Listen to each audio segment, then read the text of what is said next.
played a very amazing series. And so now when we talk about obviously the source of dopamine, I mean, we want to revert back to the natural resources, but no one can deny how much social media is an integral part of our lives, and it is embedded into the social fabric. But obviously it's a technology, and we can always exploit it for a healthy and a beneficial means. So what does digital transformation means? Because a lot of people out there, they're actually earning a lot of money because of this digitalization, because of the social media.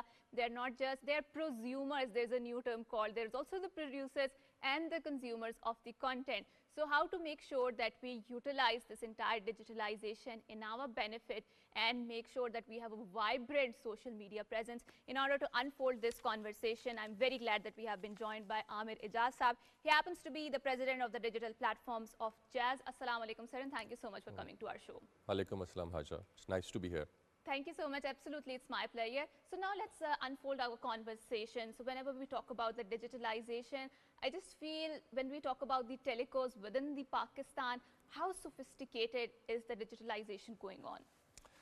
So I can comment on behalf of Ejaz first, because we call ourselves digital operator, and we have 71 million customers on our connectivity side. But through our digital apps and platforms, we serve 100 million customers in Pakistan. Okay. So when we talk about digital, we have an ambition to become the largest digital operator in the country. And when we say digital operator, this does not mean just providing connectivity, but we are solving people problems through our fintech vertical, which is called Ejaz Cash, which is the largest fintech in the country. We are providing entertainment. You are talking about Zimbabwe, Pakistan, Zimbabwe. So those people who are at their homes, they can watch it on Ptv World and Ptv. But if the people are traveling and they're on the street, or they want to watch it on mobile screens, they can watch it on Tamasha, for example. So which is the largest video streaming platform in the country.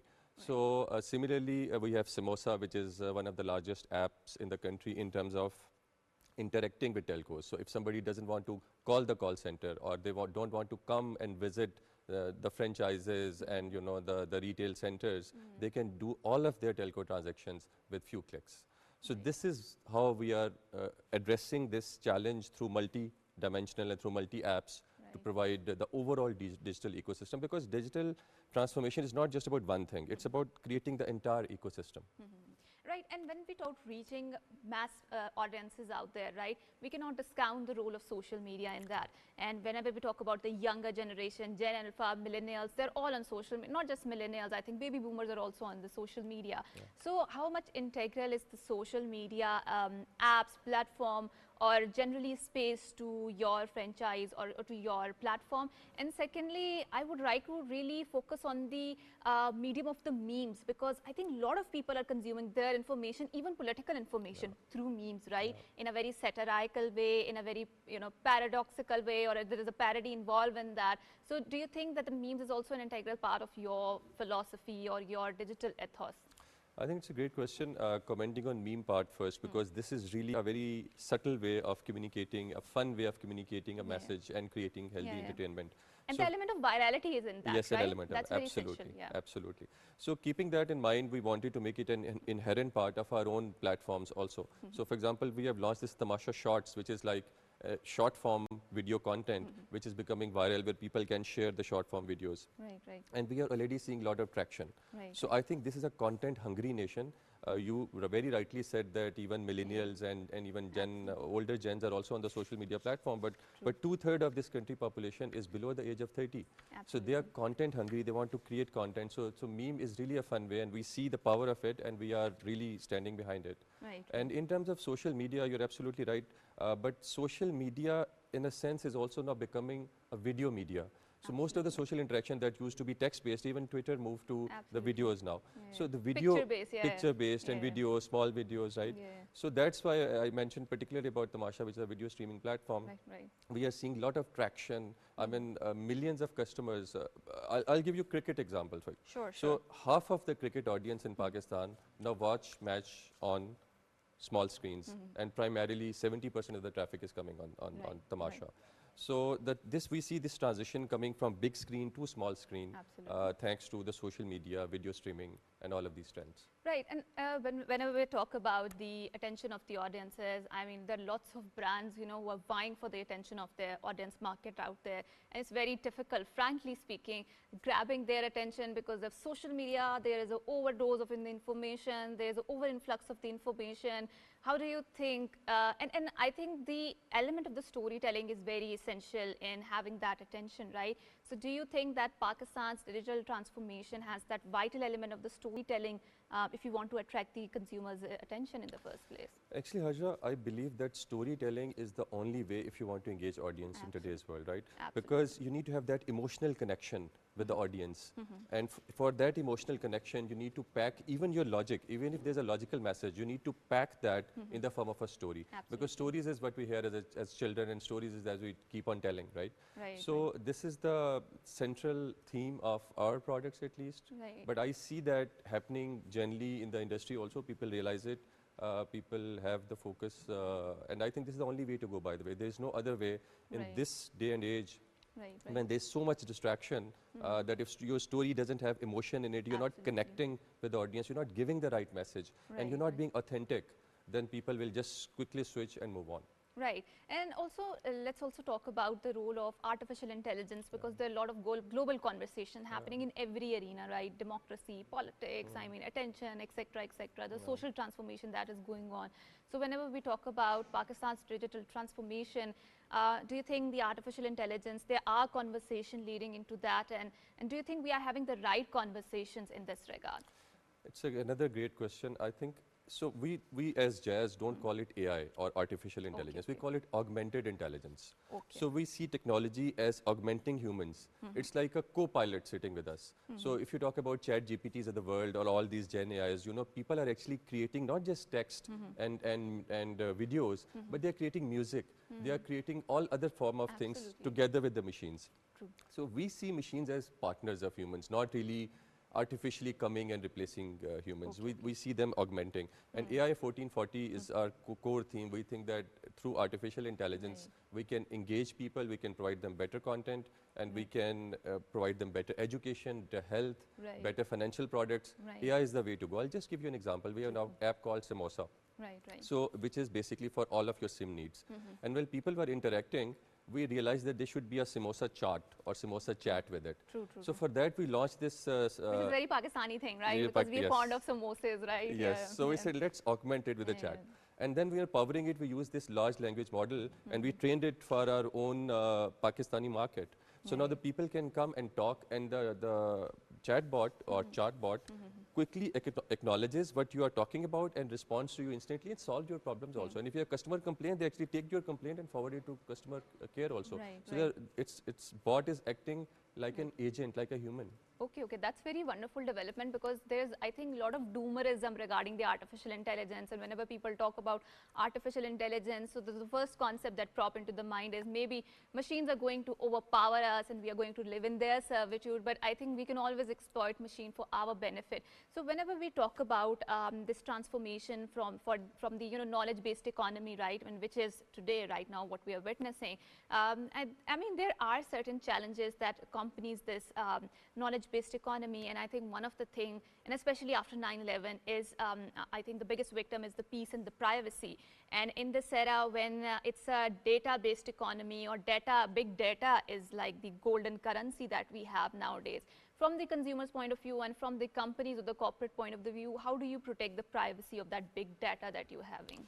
So Haja, basically you are absolutely right that this is really becoming a source of concern from many areas. But let me also tell you that we see as a new digital world order emerging now.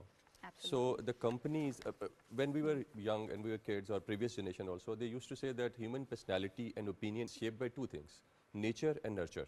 Oh yes. Oh, But yes. now there's a third thing also. It's nature, nurture, and algorithm. Absolutely. So the kind of content you consume, there's an algorithm watching you. And then the algorithm starts feeding you with whatever, so all of these things are there. Yeah. I think the solution to that is data privacy, data sovereignty actually.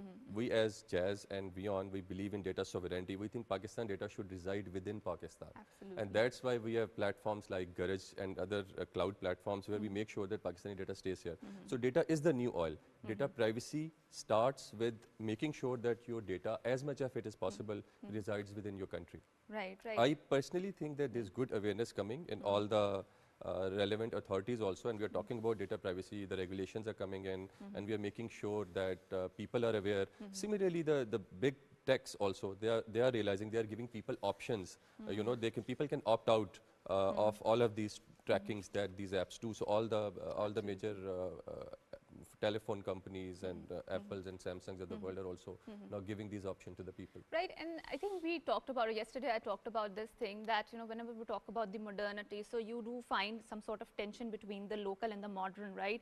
And when we talk about in the Pakistan's context, so for example, I would say that there are a lot of people, especially who are residing not in the urban areas, but in the rural areas too, right? And whenever we talk about having their vibrant presence on the social media, so TikTok is the platform which has given them a voice, and we do see a lot of people who are residing in the rural areas and they're putting their content down, and that gives them sort of an authority, right? A power, a voice to be a part of the mainstream, which was not before there, right? So when we talk about the local transformations happening within the digital economy, how vibrant or what sort of conversations do you think we need to have in this regard? So I think building on what you just said. Right. So while most of the people in Pakistan are aware that people living in rural community also, young people in particular, they are creating their videos, they want to be creators, they are going TikTok and they are becoming viral. Right. But they are unsung heroes also. Absolutely. So I'll talk about freelancers. True. So there are freelancers sitting in villages like Alipur Chatha, and they are coding there and they are writing content there and they are earning dollars for Pakistan. And Pakistan, by the way, is one of the top fastest developing freelance economy in the world. Right, right. So I think we need to train this nation, train particularly the youth, not only to create content, but to create code, to become freelancers. Because we have excellent human resource. Absolutely. And our neighboring countries are doing billions of dollars of software exports. Absolutely. So in addition to content creation, we also need to focus on freelancing, software generation, artificial intelligence, as you just mentioned, and going forward, quantum computing and solving all other problems that Pakistan is facing through the use of technology. I will actually take a step forward and say that we should sign a charter of technology. Absolutely. Because this is what we need. If we need to take Pakistan forward, technology is the only way to go. Otherwise, we'll be left behind. Right, and I think I would like to leverage our conversation here and keep it around the concept of the samosa. So the name itself is very interesting. It's a merger of Pakistan's own local culture, because we're all fond of samosas. No one can say no to samosa. It's very difficult. But how exactly is it providing solutions to the audiences or the target market out there? And take us through this journey and, you know, delve deep into what the concept is around. So Haja, in 2019, we launched an app. We called it Jazz World. Okay. And the idea was that the people who don't want to call calls. And anyone can download that? Anyone can download that. Okay. So, but with Jazz World, the concept was that anyone who is the Jazz customer, if he or she wants to, you know, don't want to come to the office and want to buy a bundle or check their balance, download their tax certificate, check their usage history, all of these things, they should have an app. Right. Once we started, we saw tremendous traction. And within 5 years, by 2023, we reached 18 million customers. And in 2023, we started asking this question, what should we do? So we said, let's share our success with entire Pakistan. And this is when we actually killed Jazz World and we started Simosa, where there's an invisible gap between SIM and OSA, which is like one-stop app for all the SIMs in the country. Right, right. So we opened it up for everybody. Now, some of our competition products are also available and other people are also joining in. Right. Our concept is that if you have a SIM or an eSIM going forward, Right. all of your needs should be there on this platform. Okay. Plus, there should be your lifestyle needs also. You want to check the stock price. You want to check whether Pakistan is, what's the Pakistan score currently with Zimbabwe. Or going forward, you want to have your own community and you want to, you know, chat with the people and all the social media we're talking about. Simosa is the way to go. Right, right. So we want to make it this, and with Simosa Chat or Simosa Chart, you know, we are adding other features so people can be served. People who don't want to even click, they can just, you know, type and going forward talk to the app and app can solve their problems. Right, and you alluded to the Charter of Digitalization, right? So what are some of the hurdles do you think are going to come when we talk about Pakistan having a vibrant presence on, when we talk about digitalization, modernization, you know, as an expert in this field, please go ahead. I think as a nation, we need to declare a digital emergency, as we have said at many forums, a digital emergency, a technology emergency, that we need to really join forces together. We as Jazz, for example, I've shared some of my initiatives or Jazz initiatives with you. We really cannot do it alone. We need government, we need other banking sector, we need health sector, we need education sector. Absolutely. All of us need to join hands. That's why I'm saying we should have a charter of technology or digital charter or digital emergency where mobile broadband should be available. So it should be 4G for all. So we're talking about 5G right now. Right, right. But 4G is not available to 40% people. Absolutely. So let's first solve the bread problem before talking about the cake. Right, So 4G should be available to all. Smartphone is getting more and more expensive in the country because of high taxation. right. While smartphone is the tool, when you say you don't give people fish, you teach them how to fish. So in Absolutely. today's age and world, you need to give them the smartphone and you need to give them broadband so that they can start creating their content or start coding or start serving the economy. Absolutely. So all of these steps need to be taken, plus all the industries, health and education particularly need to join hand with us so that Right. we can transform these things. Right, right. And I think that is the transformation that we essentially need, and we need to have these conversations on the digitalization, because no one can deny or discount the importance of how much social media is a vibrant or the particular part of our lives. So thank you so much once again for coming to our show and for having this wonderful cross-pollination of ideas centered around the Pakistan digital transformation and how we need to move forward. I'm going on a short break, and after I come back, I have interesting discussion lined up. Don't go anywhere. Good morning.